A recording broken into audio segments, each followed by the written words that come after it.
तीन सर्कल हमें दिए जा रहे हैं।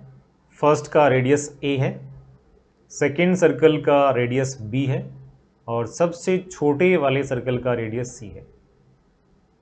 देन पैटर्न ये देखिए कि एक और एक्स्ट्रा क्या गिवन है।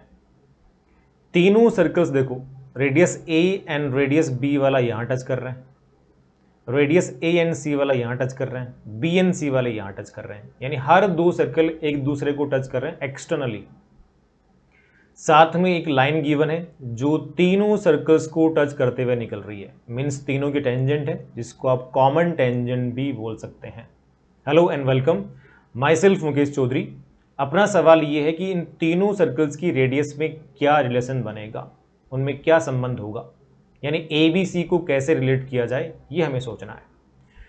तो स्टार्ट करने से पहले हमें यहाँ पर कॉमन टेंजेंट का जो लेंथ है उसका मीनिंग और उसका फॉर्मूला पता होना चाहिए।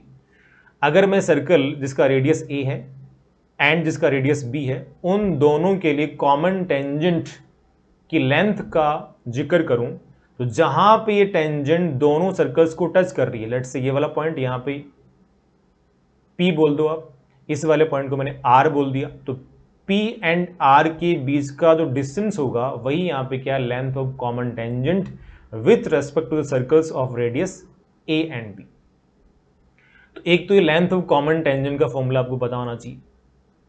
देन हमें सेकंड ये पता होना चाहिए कि जब भी कोई दो सर्कल, जैसे ये वाला एंड ये वाला की बात करता हूं मैं, दोनों सर्कल टच कर रहे हैं एक दूसरे को एक्सटर्नली, तो वहां पे अगर दोनों के सेंटर्स को मिला दिया जाए, दोनों सर्कल्स के सेंटर को आपस में मिला दिया जाए, तो सेंटर्स के बीच का जो डिस्टेंस बनेगा वो क्या, डेफिनेटली यहाँ पे उनके रेडियस के सम के बराबर बन जाएगा। बिल्कुल, कैसे, देखो ये यहाँ से यहाँ तक ये रेडियस ए है और यहाँ से यहाँ तक ये क्या, रेडियस बी है, तो दोनों का सम करो तो ये सम यहाँ से यहाँ तक बन जाएगा, मीन्स दोनों के सेंटर के बीच का डिस्टेंस।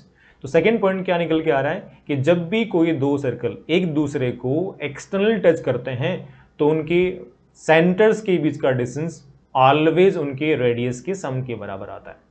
अब मुद्दे की बात यह है कि वो लेंथ ऑफ कॉमन टेंजेंट कैसे फाइंड किया जाए, तो उसको देखेंगे अपन। ये देखिए मैंने दो सर्कल लिए यहाँ पे, एक जिसका रेडियस ए था और एक जिसका रेडियस बी था। तो यहाँ पे जहाँ ये टेंजेंट दोनों को टच कर रही है उन पॉइंट को मैंने प्लॉट कर दिया, ये पॉइंट P है, ये पॉइंट R है। तो P एंड R के बीच का जो डिस्टेंस बनेगा that will be the length of common tangent in the context of circles having radius A and B। तो वो कैसे निकालें वो समझिए। यहाँ पे दोनों के सेंटर मान लिए मैंने, एक का सेंटर C1 बोल दिया, एक का सेंटर C2 बोल दिया, दोनों को ज्वाइन कर दिया बाय द लाइन सेगमेंट, ये C1 C2 बन गया। देन मैंने क्या किया, C2 जो छोटे वाले सर्कल का सेंटर है वहां से लाइन सेगमेंट ड्रॉ किया जो कि PR के मैंने देखो पैरेलल रखा है, और ये लाइन सेगमेंट जहां पे C1 P को मीट कर रहा है वो ये वाला पॉइंट हो गया। ये एंगल बन जाएगा यहाँ पे 90। अब ये देखिए ये ट्राइंगल दिखना चाहिए आपको, राइट एंगल ट्राइंगल। इस राइट एंगल ट्राइंगल के अंदर ये जो लेग है, ये जो लेंथ है वो तो डेफिनेटली PR ही है, और ये जो लेंथ बनेगी वो यहाँ पे कितना आ जाएगा, A माइनस बी, बिकॉज ये जो है लेंथ वो B है, तो यहाँ से यहाँ तक लेंथ कितना बनेगा B, टोटल कितना है A, तो it will be A minus B. तो अब इस ट्राइंगल के अंदर, इस राइट एंगल ट्राइंगल के अंदर आप पाइथागोरस थ्योरम लगा के ये जो लेंथ है यानी PR means length of common tangent निकाल सकते हैं। तो लगाओ पाइथागोरस थ्योरम। तो पाइथागोरस थ्योरम जैसे लगाएंगे ये देखो PR कितना बनेगा, C1 C2 का स्क्वायर। C1 C2 का मतलब है C1 एंड C2 को ज्वाइन करने वाले लाइन सेगमेंट का length, means C1 and C2 के बीच का डिस्टेंस का स्क्वायर, माइनस ये वाला लेंथ कितना A माइनस बी, तो A माइनस बी का स्क्वायर का रूट लगा दिया। तो फॉर्मूला क्या निकल के आ रहा है, जब भी कोई दो सर्कल आपस में एक दूसरे को टच कर रहे हैं तो length of their common tangent will be दोनों के सेंटर्स के बीच का डिस्टेंस का स्क्वायर माइनस दोनों के रेडियस का डिफरेंस का स्क्वायर का रूट। अब जिन्होंने क्लास 11th में सर्कल चैप्टर पढ़ रखा है उन्होंने डेफिनेटली फॉर्मूला देख ही रखा होगा, जिसको बोलते हैं आप length of direct common tangent, length of DCT। कोई भी दो सर्कल्स के लिए लेंथ ऑफ DCT बनता है C1 C2 का square minus R1 minus R2 का होल स्क्वायर का रूट, जहां पे C1 एंड C2 उनके सेंटर्स हैं और R1 एंड R2 क्या उनकी रेडियस है। तो ये फॉर्मूला बना दिया हमने। अब देखिए मेरे को जो सीन दिया था उसमें तीन सर्कल दिए थे, तो अपने सवाल पे आते हैं। ये तीन सर्कल हो गए, एक का रेडियस A है, एक का रेडियस B है और एक का रेडियस C है।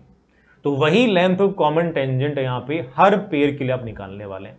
एक निकालेंगे जैसे ए एंड सी वाले, ए एंड सी जिनका रेडियस है उनके लिए length of common tangent P Q बनेगा, और जिनका रेडियस सी एंड बी है उनके लिए length of common tangent Q R बनेगा, एंड जिनका रेडियस ए एंड बी है उनके लिए length of common tangent P R बनेगा।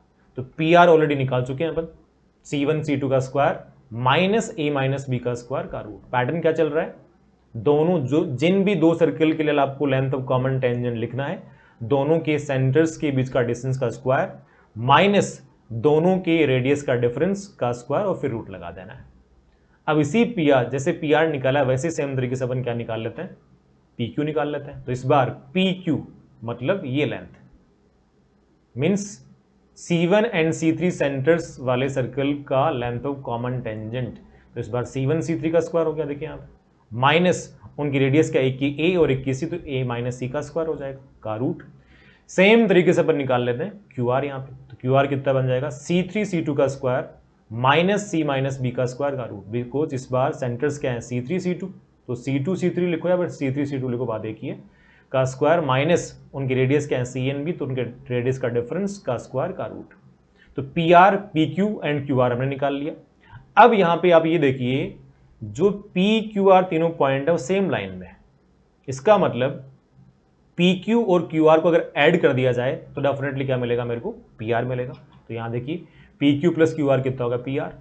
अब क्या करने वाले हैं अपन यहाँ पे, definitely P R P Q and Q R का वैल्यू यहाँ फीड करने वाले हैं।